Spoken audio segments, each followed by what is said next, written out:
Hey Dreamer, please.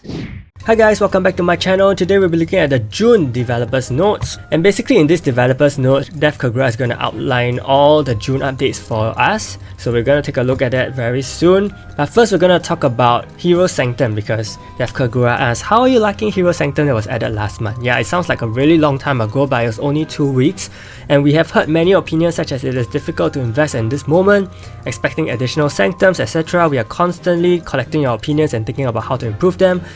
One thing that I really like is that they are actually doing a lot of communication compared to a while ago, and compared to other games which I've seen, they are actually really trying to communicate a lot. So it is a good thing, and I've seen a lot more comments in the forum as well, so it's always good that they outline everything to us from the start of the month, and not just give us teasers into what is going to happen. Dev Kagura actually tells you exactly what is going to happen and what to expect. Okay, so about Hero Sanctum, what I feel is that it has risen the value of all the heroes, even down to Pookie, Ari, and Happy, all that kind of heroes. It has really given them a much greater purpose in the game as compared to just being fusion fodder or fodder. For the past 2 weeks, I've been trying to transcend quite a few of them, and I have actually registered a few of those fodder heroes into the Sanctum. And the only difficulty I have is with those heroes that need to be 5-star and 6-star at level 50, which is like Ellen,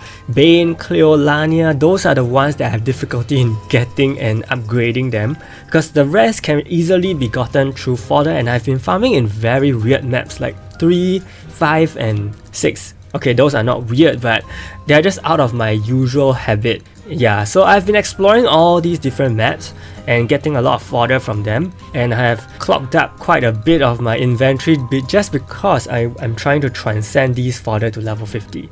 So I guess it kind of changes the way you play, and especially now with this Sanctum, there's some priority divide, because in the past we'll just keep going for 6-star fodders for Mythical Awakening power up, which I think still should be a priority. So make sure you do have around 50 6-star heroes before you actually work on Hero Sanctum during the month. Okay, so I feel that there's gonna be a lot of divide, and if even though Hero Sanctum buffs are not that much at the moment, I think they just didn't want to introduce everything at one go because it would be super overwhelming. Imagine having 5 tiers on all the normal hero tiers. I think that would be pretty crazy and pretty game breaking, because there are gonna be players who can rush all these fodder, especially whales. They're gonna pull a lot, they're gonna gather a lot of 3-star fodder in a very short time, and with that they can actually rush the Sanctum. So the Sanctum is kind of tiered. The release of the Sanctum is kind of tiered, so I guess that's something they wanted to go for. Yeah, I basically think that it has really made a lot of heroes more worthy of their existence. So we're gonna go on and look at the other part of the developers note. So first part is that they're gonna introduce a new hero called Surtr. So Surtr is actually a tank hero in Korea server. We're not sure what he will become. He is actually coming out before Fenrir, who has been so highly anticipated, but they decided to release Surtr first. Okay, so the 7 Demon Lord Surtr will be released as of June's new hero instead of 7 Knights of O. And yes, I didn't expect you guys to release a 7 Knights of O every other month, so please don't do that. It will be very crazy. Surtr is actually the first Demon Lord in our case, excluding Wukong because he was transferred from the 4 Lords. But yeah, Surtr will actually be the first Demon Lord. So please look forward to Surtr's never before seen effect attack, weapon destruction. So do note that this is an effect attack effect. Okay, so that means if you want Surtr to have a higher chance to use weapon destruction, you need to give him speed weapons, of course. So going by that, it kind of loses me a bit, because Surtr is actually a tank hero in Korea server, and I know that New World has been changing all the elemental types for a few heroes, so Surtr may not be a tank hero when he comes over to New World in the next few days. Surtr may become an offensive or magic hero. Otherwise, he could still be a tank hero, but you give him speed weapons and he is kind of like a support unit at the back. Okay, so you still have your main attack leader, which is probably Mist or Colt or Tara or whoever it is, And maybe you also have Surtr as a speed unit over there, but he has lower speed. So you wouldn't use him as an attack leader, but purely for the effect attack. And looking at that, I'm not sure if he will go with a counter build as well, because this special effect attack seems pretty OP. I mean, think about it. Weapon destruction, it sounds very familiar to armor destruction. And as we all know, armor destruction actually ignores the armor stat boost. So I would think the same for weapon destruction. It will ignore the weapon stat boost, which means all the attack stats of your enemies are gonna drop. And of course, this is not a widespread effect, it is only an effect attack, which means it probably only targets one hero. And I would like to say that it probably could lead to a rise in tankier units, because if you land a weapon destruction on a few of the enemy units, it's gonna heavily cripple their team, and in that case, those tankier units could better survive. And in fact, it could balance out the meta, because currently we have a lot of heavy damages.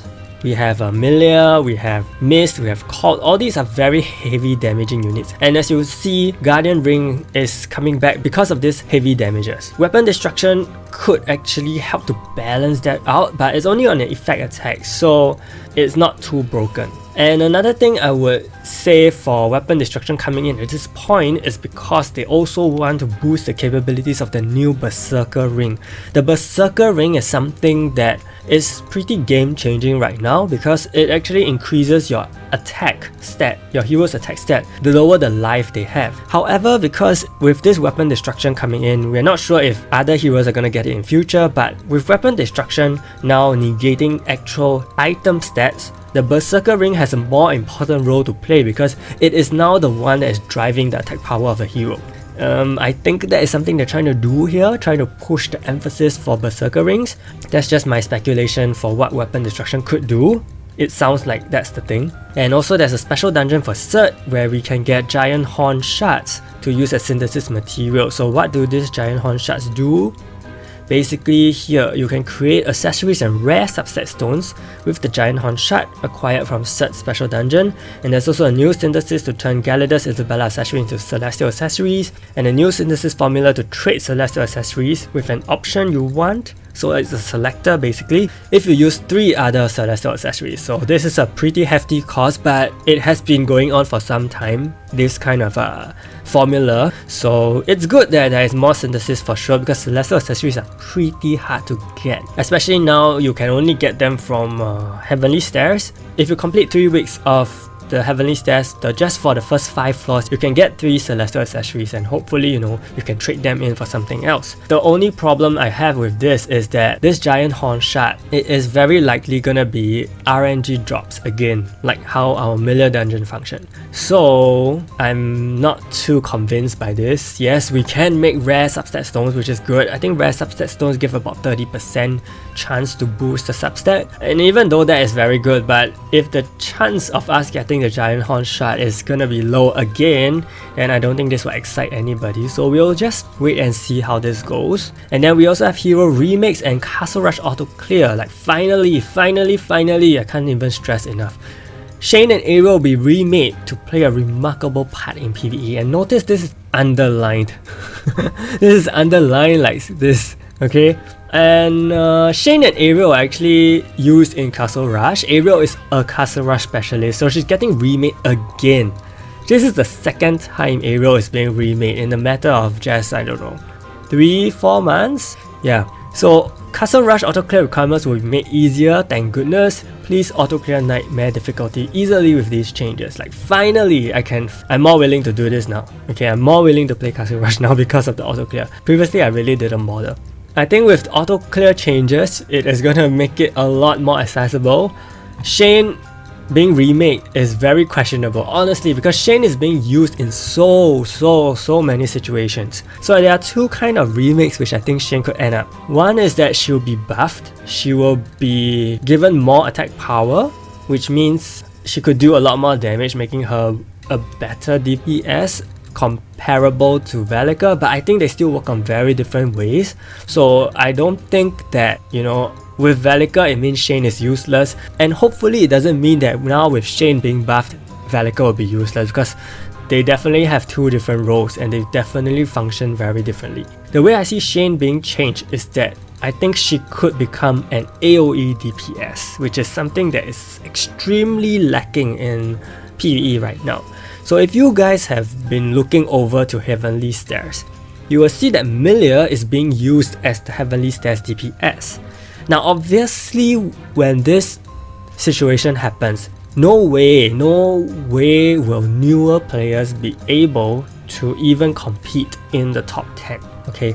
Not that new players need to compete in the top 10, but it doesn't give them any chance at all, because we're talking about fighting against Milia as a DPS, or rather we're talking about fighting against Milia's existence in the first place. So Shane could actually become an AoE DPS, and she could be modified, remade, to make it easier and more damaging than she currently is against AoE enemies. So this is something that I could foresee happening, and I hope that's the case, because, you know, since the day Shane was released way back in July 2019, everyone was kind of complaining why she isn't an AoE DPS, or rather she was. But you know, after a while, after the reboot, she lost it and she became a single target DPS all over again. So hopefully they give this back to her. Yeah, I can't really remember what happened before the reboot, but this could be a possible way she will be remade. And as for Ariel, I'm not too sure how else she should be remade, because I really thought she was very capable for Castle Rush. So she actually may be buffed in more aspects, maybe. Maybe she could be used in Heavenly Stairs as well, because they did say that they will play a very remarkable part in PvE in general and not just Castle Rush. So we'll see about that. And we are also going to get Celestial sets added to the Topaz shop, so they're finally making Celestial accessories more accessible to everyone. I think the pacing of this is pretty alright, because right now we are in June. Celestial accessories got released in I think February, so it's been 4 months since the release, and I like that they actually paced it so that by now we can get Celestial accessories easier. So in the next update, in the 4th week June update, which is the second update in June, okay, which is gonna be I think on 25th June, we are gonna get World 14, finally. We are gonna get World 14. Now this has been super overdue, way too overdue. I mean, there was nothing like 2019, it should have come out last year. So World 14, okay, while Adventure is played primarily to farm rubies, we hope the addition of a new exclusive material will help characterize the new territory. So there's gonna be a new material dropped in World 14, I guess, because they only specify that that new territory is gonna be characterized. This material can be used to unlock an accessory slot. Okay, so we're gonna have 2 subset slots now. This system allows for addition of 2 additional subset options. You must unlock the first subset slot and have the required amount of new material to unlock the second accessory slot. Okay, so honestly, I think this is very crazy. This is definitely game-changing stuff right here. Okay, it's gonna be a lot harder to keep up. It's gonna split your farming timing, and I'm not sure, I hope that they still allow us to farm for rubies properly in this new territory, because if we are gonna have difficulty farming there, it's gonna be very hard to actually improve ourselves. I know this is not gonna be a problem for whales, but for a lot of beginning players, returning players, I think it's still very hard. I think unlocking the first subset slot is not difficult, but upgrading the substat is a problem. But they did not specify that you have to upgrade a slot to fully level 5 before you can unlock the second slot. So which means that I think we can upgrade 2 substats consecutively, and I think this will really change things up a lot, because it opens up so many possibilities of how we can gear our heroes and customize them.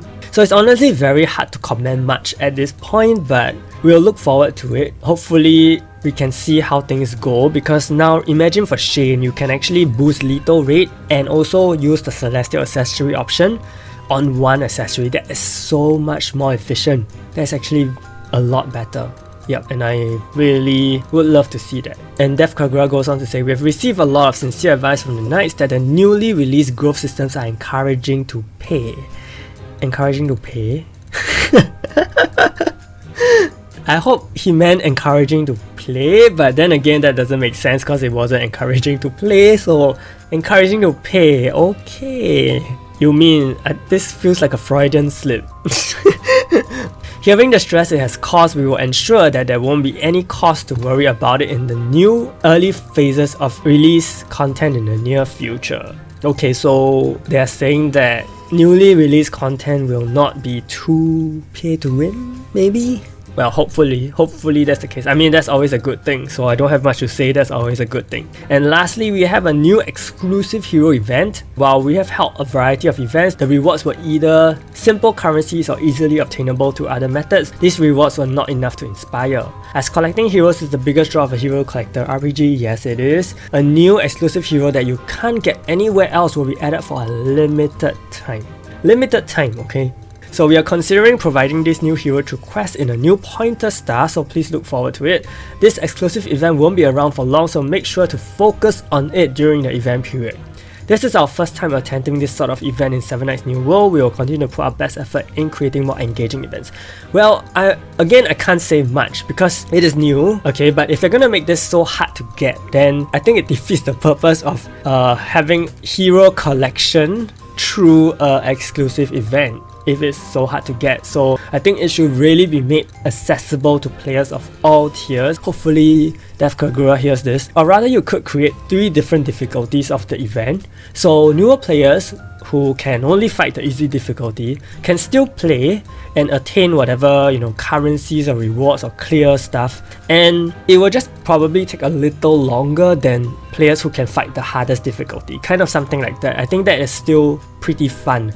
You know, basically, as long as players get the sense that they can achieve this by the end of the event, they will play it. The idea is just that. I mean, if you want to do a new event, you have to make sure that players can actually work towards it and not, you know, leave it such that they can't even clear it, can't even do it. It just discourages a lot of players, honestly. So if this event is gonna be for an exclusive hero, then try to tier the difficulty of the clearance, you know, and make it such that for players who can actually clear the harder difficulty, they are able to get the hero a little faster than the newer returning players. Basically, that's just about it, I think. Because it is a hero collector RPG, so you have to make this exclusive hero accessible. That's just what I feel, right? So basically, that's all we have for the June updates. And as I said again, I really like how Death Kagura is laying everything out so obviously and in your face, unlike before when developers tend to just give you little bits of information and expect you to wait for it. Now we know what's gonna come out. We even know the new hero without even waiting for the actual update day. Definitely there are things to look forward to, and I think he's just giving players an idea of what to look forward to so that it prolongs gameplay, which is good, I guess. And yeah, hopefully we see more, you know, player beneficial ways, QOR updates. Hopefully you enjoyed the analysis of the developers' notes. Let me know what you think, of course, in the comments, and stay tuned for more guides. Thank you so much and see you.